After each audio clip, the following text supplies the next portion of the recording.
Everyone, I'm Rosemarie from the Unfinished Lesson. So, I'm going to be talking a little bit about what's going on not in studios, but kind of how a lot of us are feeling right now. So, if you don't know me, I run a travel piano studio here in Alberta, which, as you can well imagine, is a little bit different right now. And I also have an online business where I work with studio owners and teachers um, in terms of how they can have creativity in their studio. But the other big part of what I talk about is balance. I talk a lot about that actually. It's really important to me. And typically, I have a pretty good handle on that. I have really great boundaries within my business so that my work life balance is great.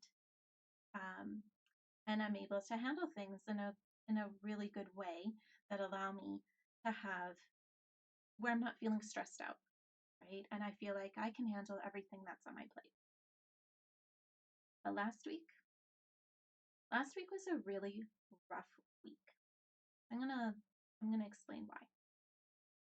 So,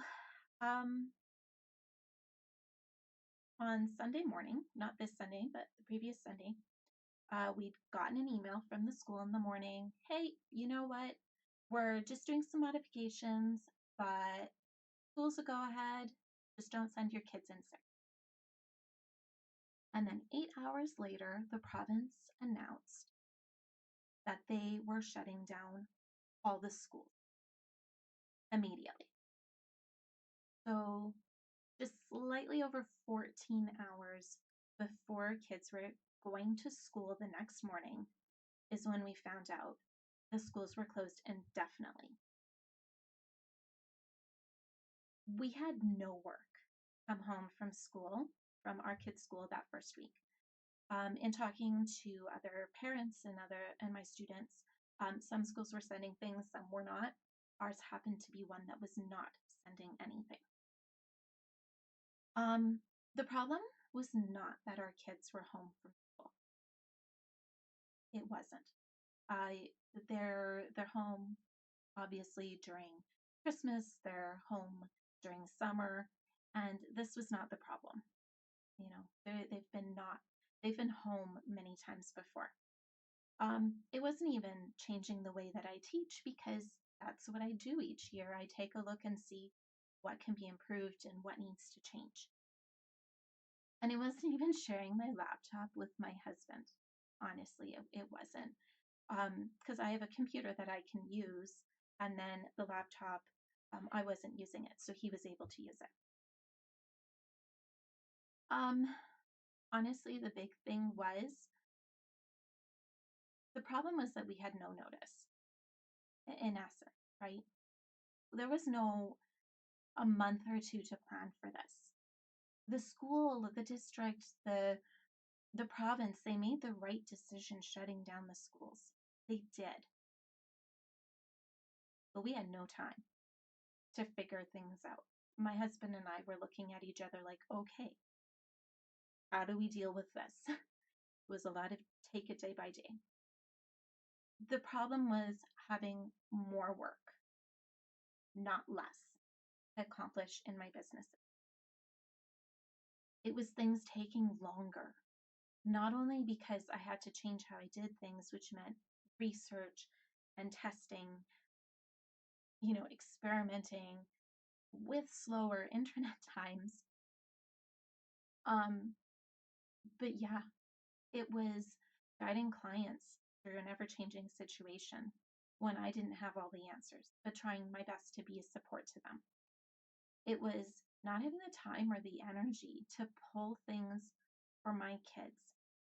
I trained as a teacher. So my kids complain every summer because I pull academic work for them and they get to do it.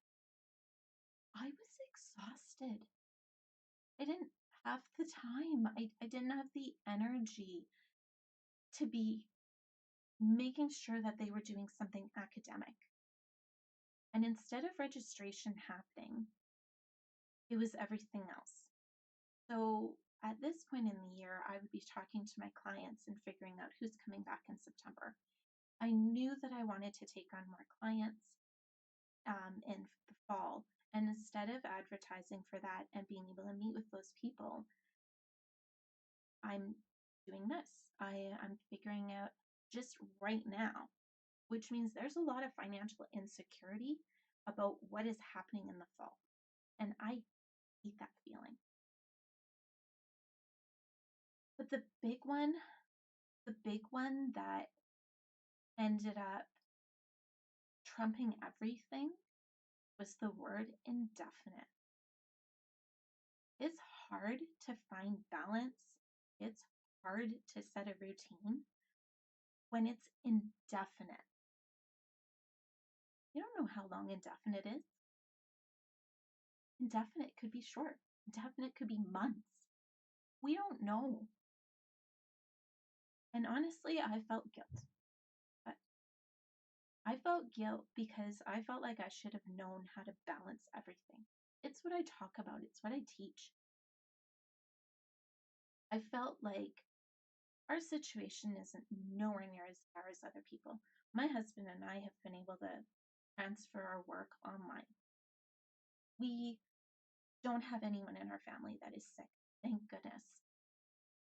And yet I cried. Like, I really did. I cried because it's indefinite, right? Balance was out the window. Just one email. Well, really two emails, I guess you could say. And I'm going to tell you what I realized.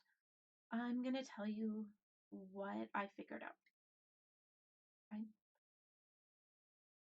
Especially if you're feeling the same way. It's normal to feel overwhelmed right now. That's normal.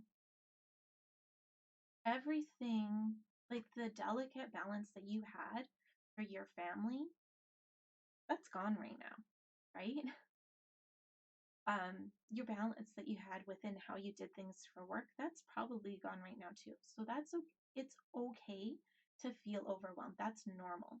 It's okay to feel frustrated because either A, you're figuring out how this new normal is going to be and figuring out how to get your stuff done, or B, you're trying to learn a whole bunch of new skills all at once. That's normal to feel frustrated. It's normal to feel tired or to have insomnia. There was one night, honestly, I didn't fall asleep until like 4 o'clock in the morning. Especially if you're worried, like, good luck trying to get a good night's sleep, right? And it could be that you feel like your to-do list is a mile long, or it could be that you're worried about the finances too. You know, it's normal to feel like maybe you're not the best parent right now because you're just doing everything you can to juggle it all, right? And you're doing the best you can, but you know you're not winning mom of the year, not winning dad of the year right now, you know? And so I want you to understand, and this is what I had to remind myself, because seriously, I've said this enough times, you'd think I'd remember it right off the bat, right? But balance doesn't come overnight. It takes time to make a new routine. It takes time to make a new normal. And that helped me a lot in remembering that, right? Balance, especially when it gets thrown off, it's not like you just go from this to this and there's no transition whatsoever. So you know what? I'm giving myself permission and I'm giving you permission that if that first week, it's okay if your kids were on their devices for 4+ hours a day when normally they wouldn't be, because you had a choice between being present with them and making sure that your income came in so that you could pay the bills. It's okay if your meals were not as well planned because you got held up finishing the things you had to for work. It's okay if your life was not Instagram perfect. It's okay that you don't know yet what life is going to look like for your family during this period of time. It's okay if you are more emotional, and that doesn't necessarily mean that you cried like I cried. It could be that you're feeling more prone to snapping at other people. Last week, at one point, my kids went, "Wow, mommy, you seem really, really stressed out." And I had to admit to them, yeah, you know what? I do feel really stressed out. And I had to apologize because that wasn't on them. Honestly, my kids have been great. They are not contributing to my stress. It's all the other things that are outside of our family that were stressing me out, and it's okay if you don't know all the answers. That was the big one for me. It's okay to not know all the answers right now. So here's what I'm going to recommend. For me, for you, give yourself grace, give yourself time. Okay? You and your loved ones will figure this out. But again, you have to give yourself grace and you have to give yourself time. Some of the things that we've been doing is I quickly check in with my husband in the morning and I ask him, "Do you have any meetings?" Because I need to teach lessons online, and where I need to teach is right in the middle of everything.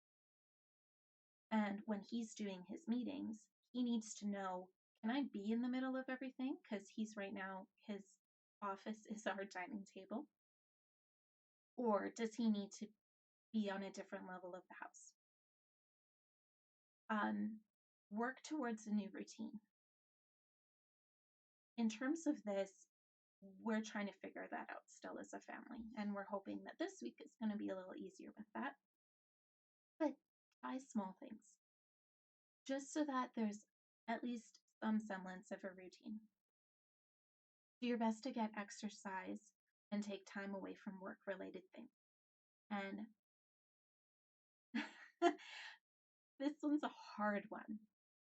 But you know what? In terms of the exercise, we need the endorphins. Okay? We need the endorphins. We need to take time away from work and worrying about everything outside of our homes. Social distancing, I'm going to point out, it means physical distancing. It doesn't mean that we're isolating ourselves. So you can go for walks as long as you're not presenting symptoms. There isn't really a reason why you can't go for a walk. We all need vitamin D from the sun. We all need fresh air. Otherwise, we're going to be just going a little cabin crazy. For connecting with other people, FaceTime, Skype, Zoom, whatever it is, just because you're not in person doesn't mean you can't connect with others. So it was hard for us to make the decision with my parents that they weren't going to come our place for Easter. They're from out of town. But it isn't safe for them to come here, for them or for us. And so what we've been doing with both them and my in-laws is we've been doing FaceTime conversations. Because you know what? They miss their grandkids. And the twins miss their grandparents. They have a close relationship. And so a FaceTime conversation, while it's not the same, and no, you can't give a hug, but at least you can see each other and you can share and you can talk with each other. Regular exercise. I know I've said this one, but I cannot stress enough. We all need endorphins right now. We need something to feel good about. Making sure that we're doing things that we enjoy. Like these are some of the ways that we can get through this transition. Because this is a rough time for a lot of people. And it's not an easy transition. We don't know what to expect, and we don't know how long this situation is going to last, right? It's that indefinite. That's the hard part. So I wanted to tell you, you are not alone. You are not alone in how you are feeling. You are not alone in struggling to deal with the upheaval. and the uncertainty with everything. You're not. I'm there. I can promise you, I know other people are feeling this as well. Balance will come. It's just going to take small changes each day. And eventually we will have balance. Eventually we will have routine. So I want to wish you all the best on this journey right now. I encourage you to reach out to the people that you love and that you care about, just to be able to create community, to create a village, I guess you could say, but to create a support system so that you aren't feeling isolated. Because remember, social distancing does not mean we're isolating ourselves. Physically, okay, we can't necessarily be giving each other hugs all the time right now, but we can still support one another. Um, I'm wishing you all the best. I know that maybe it might not feel like you're going to have awesome days right now, but I hope that you have a good day. Because you know what? A good day, that's pretty amazing right now. I will take a good day. I don't need everything to be all sunshine and rainbows, but I hope that you have a good day and that you get the support that you are needing. So, I hope this video helped. And if you want, leave a comment below and let me know how you're doing. Bye.